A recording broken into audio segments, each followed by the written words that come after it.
We are back, another episode of Chef's Kiss. We got my buddy Jeff Francoeur, TV analyst for the Atlanta Braves, heading into the stadium. Are you, Jeff?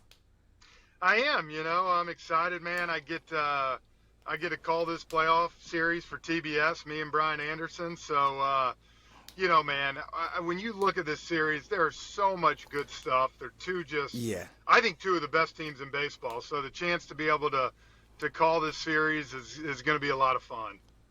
Absolutely. I wish almost it was the World Series because, like you said, two of the best teams, so much talent on there. So, Jeff, tell me, where are you going right now? Obviously, the Braves, what they have, you said like a workout on the field. What does that look like? Yeah, so the Phillies got to work out from 3:30 to 5:30, and then the Braves are 6 to 8. So I'll go in there and talk to Rob Thompson, me and Brian, get a chance to see the guys, and we have our big production meeting from 5 to 6. And then we'll probably go down and see some of the Braves guys, talk to Brian Snitker a little bit too, and just get a good feel, man. It's actually great weather down here. It's going to be funny. Usually it's hot, but it's going to be 65 tomorrow night. That's Just beautiful playoff baseball weather. So it is, man. And like I said, I have so much respect for both these teams. I obviously have been around the Braves a lot more, but, JT Real Muto is one of my best friends. And, the opportunity to see those guys and to see the Phillies and call them. Again, like I said, I just think you look at two juggernaut teams. I would not be surprised if either of these teams that win this series come out and win the World Series. It would not shock me one bit. Yeah, the strongest teams, absolutely. The strongest on the NL side, absolutely, both of these teams. Jeff, I wanted to talk about this because it's obviously a big talking point here in Philly. And, it's different coming from people that are here, but I want to talk about the energy at Citizens Bank Park, okay? Everyone says the energy at CBP is different. In your opinion, is it really different? Oh, for sure. I tell you this. I was born and raised in Atlanta. I love it here. It's like I tell people, you go to University of Georgia football game, you don't get that energy anywhere else in the country. And it's no different up there. I told someone I was on the Phillies in 15, and we sucked. I mean, we sucked, let's call it what it was. But you could feel the energy in that. You know what I'm saying? In 25,000 people. And so look, Brian Snitker said it last year, that experience of playing in Philly during a playoff game, there's nothing like it, man. And John Smoltz, who covered with the Fox last year, obviously they're on the AL this year, but he was like, there's nothing like it. And that's why I said it truly is. Look, the place on Saturday and Monday here in Atlanta is going to be rocking. I mean, it will. Truist Park the vibe will be great. But, there's no doubt that Citizens Bank Park for a playoff game, man, it's like the link, man. It's not. Yeah. It's just different. And until you get to experience it, I don't think people can truly grasp and understand what you're talking about.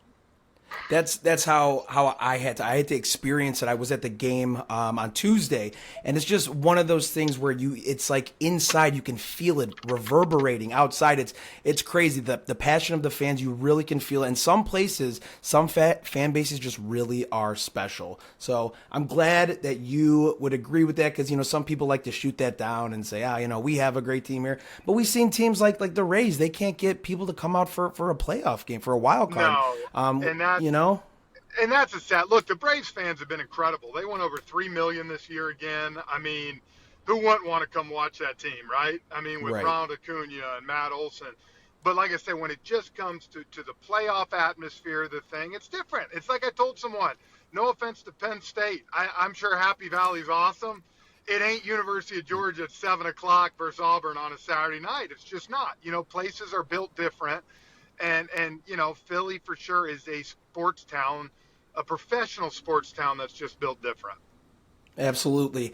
Jeff, we obviously know the superstars. Ronald Acuna is having a monster year, right? Historically. But I want to know in this series, who do you think are going to be the X factors for the Braves and the Phillies? Like, who are those guys that maybe have to kind of step up or kind of play a role that they maybe normally don't? I think you're going to have to see, like in the Braves, guys like Michael Harris, guys like Orlando Arcia, Darno or Murphy, whoever's catching. And on the Phillies, the other side, I think guys like Stott, Bohm or Marsh. I just like, if you're the Braves, right, I'm not letting Bryce Harper beat me. I'm not letting I'm not feeding JT Realmuto a 3-1 heater down the middle.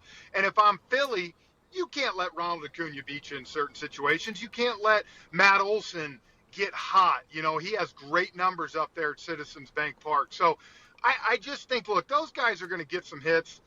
They're going to have some home runs. But I just think in big spots, look, you're going to see Rob Thompson pitch around Ronald Acuna. You're going to see Brian Snitker pitch around Bryce Harper at certain times. I think it's some of those guys towards the bottom part of the lineup, just like you saw in Game 2, Bryson Stott coming up with that big grand slam. I think these are the moments that, you know, we say postseason moments are built for some of the guys like this that might not have the household names. But, man, think about the Braves 2 years ago. Eddie Rosario in that NLCS, man. You still come to Truist Park, and Eddie had a decent year this year. He comes up to plate the Eddie chant start because they Yeah. remember it. And I've said it, Bryson Stott, the way he started off this year, he's going to have that opportunity to kind of put himself in the legend for Phillies baseball. Mm-hmm. Now, how much does last year's series play into this? As far as like the mindset of the clubhouse, obviously Braves were knocked out by the Phillies. They play a lot with each other during the year, but how much, like, is there a real chip on the Braves' shoulders kind of coming into this series? You're coming into our house and have that bad taste in their mouths from last season. Yeah, I definitely look. If there's not a chip on your shoulder, I think something would be wrong, right? You want to be able to knock the team out. I think both these teams, though, they have full respect for one another. I don't think you talk to one guy in the Phillies or one guy in the Braves that doesn't respect the talent on the other side. And so, you know, I think if you're the Phillies, and I've talked to JT about this, you got a Strider last year that was hurt, man. He had an oblique strain. His arm wasn't built up. He got tired. And I think on the other side, the Braves have full respect for what Zach Wheeler, Aaron Nola. Look, I know Nola might not have had the best season this year, but it's like I tell someone, when you get to the postseason, man, that's thrown out the window. Those Braves hitters have full respect. And look, they know Alvarado and those guys in the bullpen. So that's why I said I think this is such a unique series because if you actually break down, and you probably said the 50 greatest players left in the postseason right now, you could probably say 12 to 15 were going to be in this series, which I think is incredible. Sure. Absolutely. And that brings me to my next point would be like the advantages for each team. So Braves, where do you believe the Braves have the biggest advantage in this series, and where do you believe the Phillies might have an edge? I think the advantage for the Braves is the fact that they have mashed all year. I mean, they have hit, and they have hit.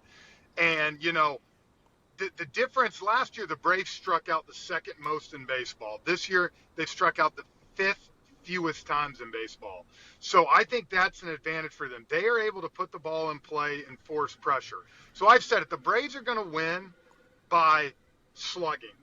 I mean, that's just the way that they've done it. They hit for power. They're able to drive guys in. On the other side, to me, I think the Phillies are going to win by forcing Strider and Fried out of the game by the fifth inning or so, like they did the other night to Luzardo, you know? Getting to him early. Exactly. Forcing that pitch count up, because if they're, to me, the big weakness for the Braves right now is that middle part of the bullpen. You're not real sure where to go. There's no exactly roles that you're kind of like, oh, that's their sixth. You know, when they won it all 2 years ago, it's like you had your sixth inning guy. You had Matzik in the seventh. You had Minter in the eighth, you know, and you had Will Smith in the ninth. Like, they were set roles.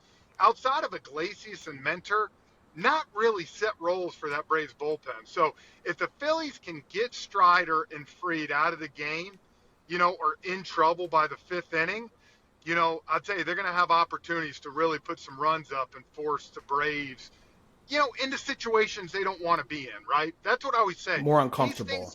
These things come into, like the other day, Game 2 for the Phillies and Marlins. They were able to get Braxton Garrett out. All of a sudden, you have David Robertson throwing in the fifth inning, and it's like, oh, crap, we're in trouble. We do not want to be here. And so I think that's both. Each team's going to try to get that other team to go where they don't want to go. And I think that's going to be, you know, that's why I said it's such an intriguing series, you know, because, you know, Strider has had the Phillies number. You know, I mean, you look at it on paper, it's like you would think Game 1 the Braves should cruise. You're throwing Strider. Phillies are probably going to throw Suarez. They can hit it. And in game 2, look, Max Fried, as good as he's been, you don't know how that blister is going to hold up. He hasn't thrown in a competitive game in 3 Right. weeks, and you got Wheeler, cruising. So I think both of those games could be, go each the other way. But it's like anything. That's why you play the game, man, because you don't know what could happen. Yeah, absolutely. So yeah, forcing them into an uncomfortable position, kind of them making them feel uncomfortable, especially, stealing a game on the road, I think is really important as well. If you can get this series tied 1-1 in Atlanta, bringing it back to Citizens Bank Park, I think that's where the Phillies kind of would feel more comfortable. Splitting there, obviously. So where do you see this series? Do you think it goes the full 5 or what? I think for the Braves, you would want to win it in 4 games because of Zach Wheeler being available in Game 5. And I'm not taking away anything from Max Fried because you know as well as I do, Max Fried can absolutely deal. What I've told people you worry about if you're a Braves fan is Max Fried throws 6 innings Game 2, okay? How does that blister heal in 4 days to come back out for Game 5? And Sure. so I think that's the interesting thing, the X factor in the series, because the big thing look, Game 2 and Game 3, you got Wheeler and Nola for the Phillies. Now you turn around in Game 4, what do you do again? You know what I'm saying? You got to throw someone as Suarez and Walker, where the Braves are going to have Strider for Game 4 up in Philly. That's what I was looking at. It's the matchups are so funny because it's like, you pick out the couple games. I feel like each team thinks they're going to win game. I think if you're the Braves, you think we're going to win Game 1 and we're going to win Game 4 with Strider on the mound. If you're the Phillies, you think we're going to win Game 2 and we're going to win Game 5 with Wheeler on the mound. What do you do in those other games to steal a game and make you feel like, okay, we got the series where we want it? And that's what's going to be so fun. I think every single game is going to be close, and I think every single game could go to either team. And I wouldn't be shocked if you're back in Atlanta next Saturday night for a Game 5. It would not shock me in the least bit. Yeah, and that's where I see Ranger Suarez as kind of being that X factor. If he were to get matched up with whoever, kind of keeping the Phillies in the game and not having a blow up start, those kind of pitchers, whether whatever role he has, 3 innings, 5 innings, that's where they're going to need to kind of stay in the game because, like you said. Yep. Braves are going to be slugging. So if you can keep your team in the game, I think that's where, those X factors come in. And that's where Game 3 for the Braves, you fast forward, you're going to have Nola at home, where he has been great at Citizens Bank Park, almost a 2.5 difference in his ERA at home compared to the road. So whoever that is for the Braves, is it Bryce Elder? Is it Kyle Wright? Is it A.J. Smith-Shawver or a bullpen game? Can they keep it close enough early to allow their offense to do what they need to do? So that's what I'm saying. Each team's got some question marks, but I'll tell you, each team, as I said again, man, there's so many stud players on both these teams that if it doesn't get you excited to think about these two teams playing playoff baseball, you honestly, like you said, you almost wish there were 7 games in this series. You really do, because it's such a great series. You feel like you're getting robbed. Like you want to see the 7 because that's the whole point of baseball is you have 162 games because the best team usually will come out on top because you play so many games. Jeff, I wanted to ask you, and I think I know the answer, but being nervous, are you more nervous playing in a game like this or calling a game like this? You know what? I was way more nervous as a player as you will ever be. The most nervous I ever was, my first playoff game for TBS with Ernie Johnson. I did the wild card game with the Nats and Brewers. And I'll be honest, I think I about crapped myself because I was so nervous when that TV came on. But now that you've done it, like I said, you can hear it in my voice, man. It's pure excitement to be able to call this series. I've told you, I grew up in Atlanta. I'm a Braves guy, but I have so much. I played for the Phillies. T-Mac, Fransky, Crucky, dude, they're all my best friends. We text all the time. I have so much respect for Bryce Harper and those guys and JT that, like I said, I'm excited to see how this series unfolds because, again, I can't imagine either team just blowing each other out of the water. I just can't see. If it happened, either way, it would be one of the big shocks for me if either team was able to dominate the other team. I just think there's too many good players and too much good pitching. Yeah, the only reason I would think you might be nervous calling it, you just feel like almost helpless. Like as a fan, there's nothing you can do. You just have to let the players play. So it's like you're just as invested as everybody, but you just feel helpless. So Well, I'm you do, excited but for. you got to know, for me, man, being in the TV business now with TBS, I just want a hell of a series, man. That's what I want. Right. Yeah, absolutely. Well, Jeff, thank you for hopping on, man. I appreciate it. We'll be watching you. Obviously, you said TBS. You'll be calling the game. I'm so excited to listen to you. We'll all be watching. And yeah, it's going to be a great series. Thanks for hopping on again. And are you like when you go and talk to the players today and stuff? Do you like tweet out quotes or anything, or kind of like conversations that you have, or do you I kind of don't. keep that for If there's yourself? I keep that for myself most of the time because that's the one cool thing of being in the player fraternity, man. You get so much good stuff, and you can use Right. it in different ways. But I'll be honest with you, I got off Twitter too because me and Twitter's just not a good idea. I probably won't have a job announcing, Yeah. so Sure. I'd stay off. But it's so much fun, and I'll be saying a lot of what the players talk about, and again, that's the good thing, man. Is there's so many good players in this series. It's going to be fun to talk up both teams, man. They're two great ball clubs, and they're fighting for exactly what each one is to be in the NLCS. And so how could you not be excited for this? Absolutely. Jeff, thank you again for joining us. I appreciate it. We'll be watching you tomorrow. Can't wait. 6:07 start, correct? Yes, sir. 6:07, man. It's going to be a good one. All right, Jeff. Thanks again, man. Have a great rest of your day. We'll see you tomorrow. You too. Thanks, man. All right. Bye.